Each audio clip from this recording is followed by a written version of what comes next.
Eu vou conversar agora aqui no estúdio do Passando a Limpo com o secretário-chefe da Casa Civil, Dr. Paulo Tax. Obrigado por atender nosso convite, Paulo. Seja bem-vindo aqui ao nosso primeiro programa Passando a Limpo. Obrigado, Igor. Agradeço o convite. Para mim é uma satisfação, uma honra estar aqui no seu primeiro programa e lhe dou os parabéns por isso, né? Está muito bonito aqui o seu estúdio.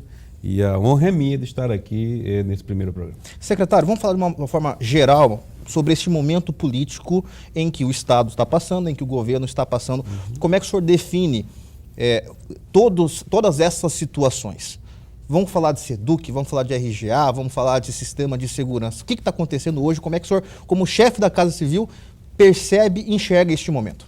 Um momento de dificuldade, não é verdade, que passa o Estado de Mato Grosso, com vários acontecimentos difíceis para se lidar ao mesmo tempo, né? Isto somado à crise pelo qual passa o Brasil, ninguém em sã consciência poderia dizer que é um momento normal dentro do nosso governo. Não, nós estamos efetivamente passando por um momento difícil, mas eu acho que também nós não podemos fazer como estão fazendo alguns, potencializar esses momentos difíceis e dizer que nós estamos vivendo uma crise, um caos. Não, são situações, como eu disse, de dificuldade, mas que o que diferencia os governos, qualquer governo, de momentos difíceis? A sua capacidade de reação. E nós temos reagido de maneira rápida. Estes fatos que nós vimos agora, que você relatou, ônibus incendiados, artefatos, ainda que falsos, em frente às bases da PM, isto foi prontamente rechaçado pelas forças de segurança. O secretário Roger está de parabéns, ele, os comandantes das forças, né, Polícia Militar, Polícia Civil, bombeiros, militares, reagiram de maneira rápida e firme, como deve ser, identificando os líderes desses atos criminosos, aqueles que deram a ordem. E isolando, né? Isolando-os, né? Nós sabemos que hoje o sistema penitenciário, infelizmente, permite esse tipo de comunicação, às vezes que ocorre a entrada de celular, de maneira clandestina, por óbvio, mas identificamos isso, isolamos e estamos controlando essa crise. Secretário, quando começou essa crise, o senhor não estava aqui em Mato Grosso, o senhor estava de férias. Isso. Durante essas férias do senhor, saíram vários boatos. Que o senhor tinha deixado o governo por N motivos, muitas fofocas, uma central de fofoca. O que de fato procede? O senhor vai sair do governo, vai continuar no governo? Como é que foi este momento, o senhor fora daqui, tudo isso aqui acontecendo? Acho que é importante o senhor esclarecer isso para o nosso telespectador. Vamos lá, vamos esclarecer. Quando a campanha eleitoral começou em julho de 2014, dali para frente eu não tinha mais tirado férias.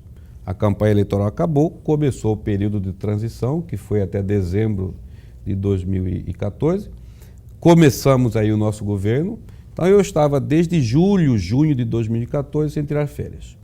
No início deste ano, em janeiro, eu informei ao governador que aproveitaria o feriado de Corpus Christi para poder viajar com a minha família, e assim o fizemos, né?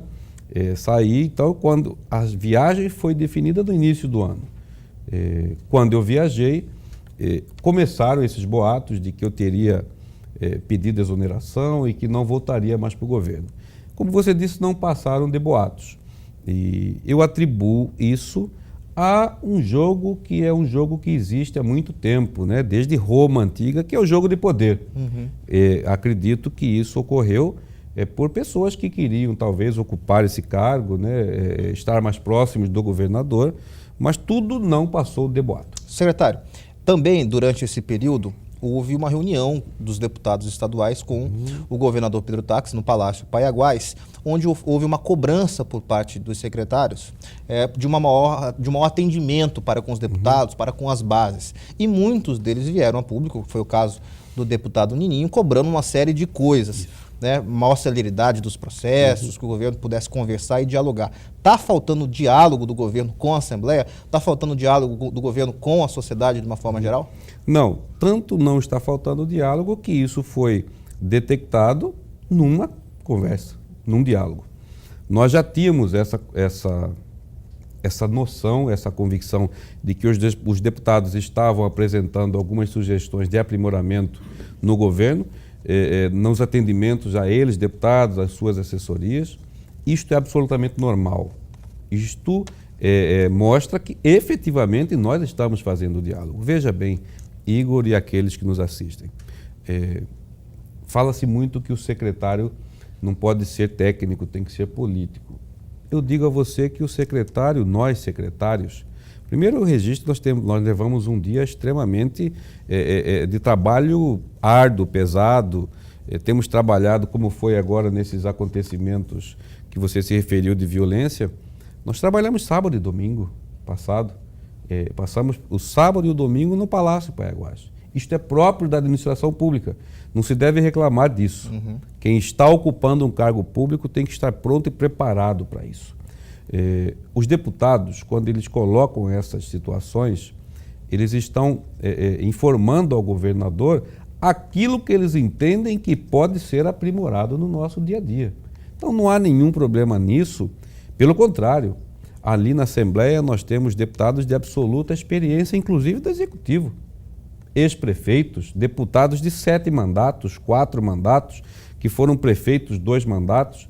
Não é possível, não é razoável um governo não concordar em ouvir a experiência dessas pessoas, desses deputados. Secretário, para a gente encerrar, como é que fica as lições, os aprendizados, que é um governo novo, que está ainda antes de completar o seu 2º ano de mandato, com políticos novos, que é o caso do próprio governador, de uma série de secretários. Quais lições se tira deste momento? Qual é a avaliação que o senhor faz? E com relação ao RGA, que todo mundo está querendo saber, todo mundo fala, como é que está a negociação com o Fórum Sindical?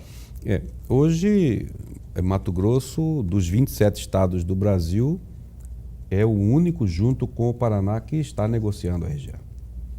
Todos os outros 25 estados já disseram que não vão pagar o RGA. Vou dar um exemplo só. O maior estado do Brasil, mais rico, São Paulo, não vai pagar o RGA. Rio Grande do Sul, foi aprovada uma lei no Rio Grande do Sul que durante 10 anos não será pago o RGA. Então nós estamos fazendo aquilo que é possível neste momento, nessa proposta de pagar o RGA de 6%, de forma parcelada, e quando tivermos condições financeiras, pagar os restantes, os 5,28%. Por que nós estamos fazendo isso, Igor? Também tenho que comparar com o restante do Brasil. 15 estados já estão com o salário do servidor atrasado. Ou parcelando, né? Ou parcelando. O governador Pedro Taques, ele tem a determinação de não atrasar o pagamento dos salários. Quando nós parcelamos o RGA, é porque nós não queremos comprometer o pagamento do salário. É melhor um RGA parcelado do que um salário com risco de não ser pago em dia ou ser pago de maneira parcelada. Esse é o ponto do RGA. Esperamos que os servidores possam encerrar a greve, que os servidores do sistema prisional, que também tem uma assembleia amanhã, possam continuar tendo a sensibilidade do servidor público e encerrar a greve por este momento que passamos todos por dificuldades, não é isso?